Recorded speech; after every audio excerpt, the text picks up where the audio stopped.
प्रेक्षकांनो, मालिकेचा खूप मोठा प्रोमो बाहेर झालेला आहे. शुभविवाह ही मालिका आता खूप छान वळणावरती आली. आपण तर पाहिलंय की आकाश भूमीने पाहिलेलं आहे की रागिणी जिवंत आहे आणि त्यानंतर बलदेवनी कसा तिचा पर्दाफाश केलाय, कसा तिला ट्रॅपमध्ये अडकवलंय आणि या ट्रॅपमध्ये अडकवत रागिणी आता इकडे पोलिसांच्या ताब्यात कशी आलेली आहे, सगळं सगळं सविस्तर पाहूया. बलदेवने खाल्ल्या मिठाला जागलाय प्रेक्षकांनो. म्हणजे खरं सांगायचं तर आता बलदेव बलदेव या सगळ्यामध्ये आता खूपच निर्णायक त्यांनी भूमिका बजावलेली आहे. नक्की काय घडलंय सगळं सगळं पाहू आणि कशा पद्धतीने आता मात्र इकडे बलदेवने तिच्याच तोंडून तिचं सत्य कसं वदवून घेतलंय, सगळं सगळं आता पाहूया. प्रेक्षकांनो, आकाश आणि भूमी यांना वाटतं की अपूर्वा आपली मदत करेल. अपूर्वा मदत करेल या कारणास्तव आता इकडे ते दोघं जण अपूर्वाला सगळं सांगतायत की आम्ही ज्या वेळेला यायला निघालो होतो ना, त्यावेळेला आम्हाला तिकडे आता दिसली होती ती म्हणजे रागिणी. यावरती अपूर्वा विश्वास ठेवत नाही. तिला विश्वास ठेवायचा पण नाहीये आणि तिला अजिबात काही करायचं पण नाहीये. म्हणजे खरं सांगायचं तर ती हे सगळं मुद्दामच करते आहे. म्हणजे तिला असं वाटत पण नाहीये की जिवंत ती असेल म्हणून, आणि दुसरं म्हणजे तिला मदत पण नाही करायची आहे. मग त्यानंतर इकडे आता अथर्व मात्र निगेटिव्ह झालेला आहे आपल्या आईला मारल्यामुळे. पण ती आई काय लायकीची होती हे तरी त्यांनी एकदा विचार सुद्धा केलेला नाहीये. पण ज्या वेळेला आता इकडे बलदेवच्या डोक्यामध्ये आहे की नाही, मी काही झालं तरी आकाशभूमीला निर्दोष सोडवणार, त्या नीच बाईच्या मुळे आता आकाशभूमीला कोणताही त्रास व्हायला नकोय, असा आता तो विचार करतोय. आणि त्यानंतर मग प्रेक्षकांनो आता इकडे तो आकाशभूमीला भेटायला आलेला आहे. ज्या वेळेला तो त्या दोघांना भेटायला येतोय त्यावेळेला त्याला समजले की त्यांनी अपूर्वाकडे मागणी केलेली आहे. अपूर्वाकडे मागणी केले की आता आम्हाला म्हणजे रागिणी दिसली आणि त्याचा शोध व्हावा. यावर ती अपूर्वा सांगते, अजिबात नाही. बलदेव, तुला वेड लागले का? अरे असं कसं असेल, त्याचा DNA मॅच झाला आणि ते कसं काय असू शकतं? नाही, ते असं काही नाहीये. पण बलदेवला मात्र आता याच्यावरती विश्वास नाही बसत आहे. आकाशभूमीला वाचवण्यासाठी 1% जरी आपल्याला काही करता आलं तर नक्कीच आपण करायचं, असं म्हणत तो अपूर्वाचा विषय डावलतो आणि त्यानंतर तो आता निघालेला आहे आकाशभूमी. तो आकाशभूमीला आता बोलतोय आणि भूमी सांगते, बलदेव दादा, तुम्हाला माहिती आहे का, आपल्या बंगल्याच्या इथून आपण बाहेर निघाल्यावरती तिथे कोपऱ्यावरती ना एक CCTV कॅमेरा आहे. तुम्ही एक काम करा, तुम्ही त्या कॅमेऱ्यामध्ये आता इकडे बघा. ज्या वेळेला तुम्ही त्या कॅमेऱ्यामध्ये बघाल ना, तर कदाचित तिथे उभी असलेली बाई तुम्हाला दिसेल. यावरती बलदेव म्हणतो, भूमी तू काळजी करू नकोस, तुम्ही दोघं जण जर का बोलताय ना तर माझा तुमच्यावरती विश्वास आहे.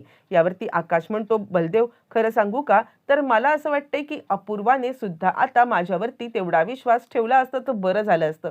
बलदेव म्हणतो, तू चिंता करू नको, मी आहे ना, त्यामुळे मी आता कोणत्याही प्रकारे तुला निराश होऊ देणार नाहीये, तू नको चिंता करू, असं म्हणत आता इकडे बलदेवला त्यांनी समजावले. बलदेव आलेला आहे त्या ठिकाणी आणि प्रेक्षकांनो, खरंच ज्या वेळेला त्या ठिकाणचे CCTV कॅमेरे आकाश आणि भूमी सांगतायत ते खरं आहे. खरं तर बंगल्याच्या आवाराच्या असलेल्या कॅमेऱ्यामध्ये सुद्धा रागिणी टोकवताना ते CCTV फुटेज पाहिल्यावरती आता इकडे तो लगेचच आकाशभूमीला भेटायला आलाय. कारण त्याला स्वतःलाच इतका धक्का बसलाय आणि तो विचार करतोय, म्हणजे 100% हे CCTV फुटेज आता बरोबर आहे. मला तर आता कळलेलंच आहे.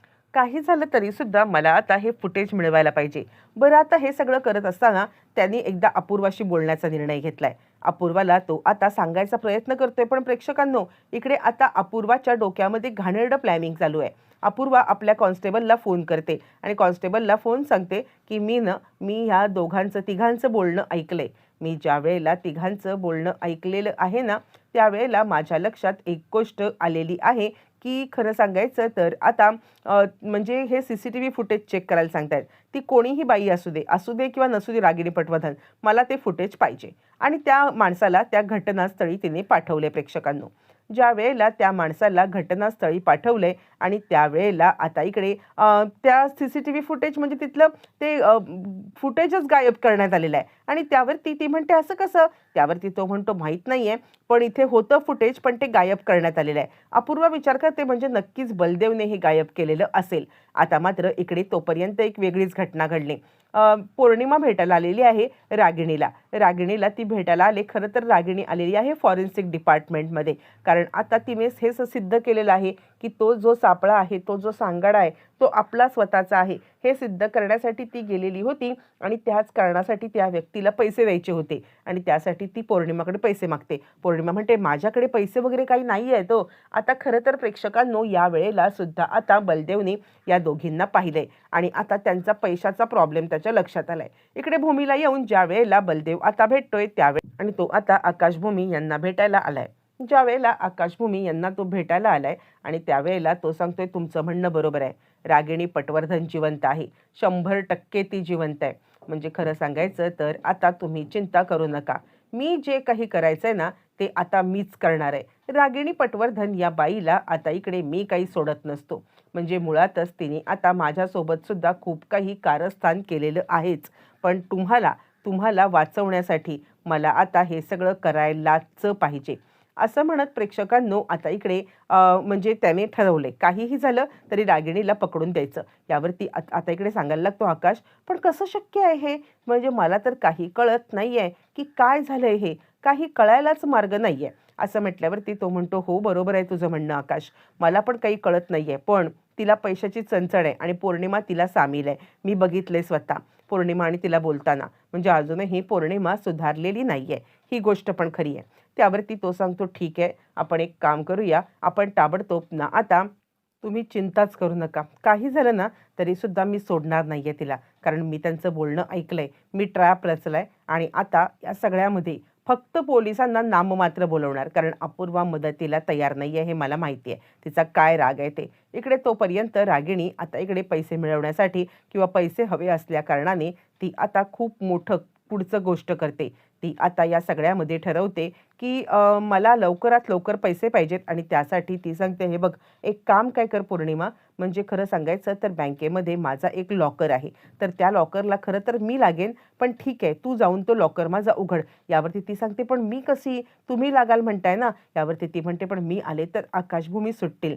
यावरती पौर्णिमा सांगायला लागते तुम्ही एक काम करा, म्हणजे कसं आहे माहिती आहे का, एक सही करा तिकडे आणि त्यानंतर आपण बघू काय मॅनेज करायचं ते. असं दोघींचं प्रेक्षकांनो प्लॅनिंग आता ठरलेलं आहे. दोघी जणी आता इकडे म्हणजे हा विचार करतायत की काही झालं तरी सुद्धा आपण आता तिकडे भेटायचं आणि बलदेवने ह्या दोघींचं प्लॅनिंग ऐकलंय. दोघींना आता अडकवण्यासाठी बलदेवने ऑलरेडी पोलिसांना म्हणजे अपूर्वा नाही तर गायकवाड इन्स्पेक्टरना इन्फॉर्म केले आकाशभूमी यांच्या सांगण्यावरून आणि त्यानंतर मग आता रागिणीला पकडण्यासाठी त्याने पक्का ट्रॅप रचलेला आहे. रागिणी ज्या ठिकाणी पौर्णिमाने बोलवलंय त्या ठिकाणी आलेली आहे आणि बलदेवने तिला पकडलंय. रागिणी पटवर्धन तुझा खेळ संपला. असं म्हणत प्रेक्षकांनो आता इकडे रागिणीला त्याने चांगल्याच ट्रॅपमध्ये अडकवलंय. रागिणी त त प प करायला लागले. तू तू कोण तू? त्यावरती तो म्हणतो तू नको आगाऊगिरी करूस. मला सगळं कळलेलं आहे. खरं सांगायचं तर आता रागिणी पटवर्धन तुमचा खेळ संपलाय. तू जिवंत असताना आकाशभूमीला मी तुझ्याच मृत्यूची शिक्षा कशी बरं भोगू देईन? बिलकुल नाही. तुझ्या मृत्यूची शिक्षा मी त्या दोघांनाही भोगू देणार नाहीये. काहीही होऊ दे मग. साम दाम दंडभेद सगळं करून आता मी अजिबात कोणत्याही परिस्थितीमध्ये तुला सोडणार नाहीये. यावरती रागिणी पळायला लागते. तर आता बलदेव लगेचच तिच्या अंगावरती चाकू उगारतो आणि तिच्यावरती वार करायला लागतो आणि त्याच वेळेला मग आता लगेचच रागिणी पळण्याचा प्रयत्न करते. प्रेक्षकांनो ज्या वेळेला रागिणी पळण्याचा प्रयत्न करते आणि त्याच वेळेला आता इकडे लगेचच ती विचार करते की काय करायचंय? मला तर काहीच कळत नाहीये की हा बलदेव इकडे आला तरी कुठून आणि त्याला आता काहीच कळायला मार्ग नाहीये. तितक्यात पोलीस आले. रागिणी पळून जाण्याचा प्रयत्न करते. बलदेव तिला चाकूच्या ह्याच्यावरती पकडतोय. तोपर्यंत पोलीस आले. आता खरं तर बलदेवने खूप मोठा प्रेक्षकांनो ट्रॅप रचत रागिणी पटवर्धन यांना आता बरोबर अडकवलेलं आहे आणि रागिणी आता पोलिसांच्या ताब्यात आहे प्रेक्षकांनो. आणि त्याच कारणास्तव आता इकडे रागिणीला पूर्णपणे आता जे काही घडलंय त्याबद्दल, सत्य लपवल्याबद्दल आणि आता सत्य हे केल्याबद्दल खूप मोठी आता शिक्षा सुद्धा मिळणार आहे. बरं आता या सगळ्यामध्ये रागिणीला शिक्षा मिळाल्यावरती आकाशभूमी तर आता निर्दोष सुटणार आहेत. नक्की पुढे मालिकेमध्ये काय घडणार? आकाशभूमी निर्दोष सुटल्यावरती मुळातच बलदेवने जे काम केलंय त्याच्यानंतर अपूर्वाची सुद्धा आता भांडेफोड कशी होणार किंवा अपूर्वाला या सगळ्यामध्ये भांडेफोडीची जास्त गरज आहे. नक्की कसं घडणार? बलदेव आता याच्या पाठोपाठ अपूर्वाची सुद्धा आता भांडेफोड कशी करणार? प्रेक्षकांनो पाहणं मात्र फारच रंजक ठरणार आहे. मालिकांचे असेच अपडेट जाणून घेण्यासाठी चॅनलला आजच सबस्क्राईब करून ठेवा.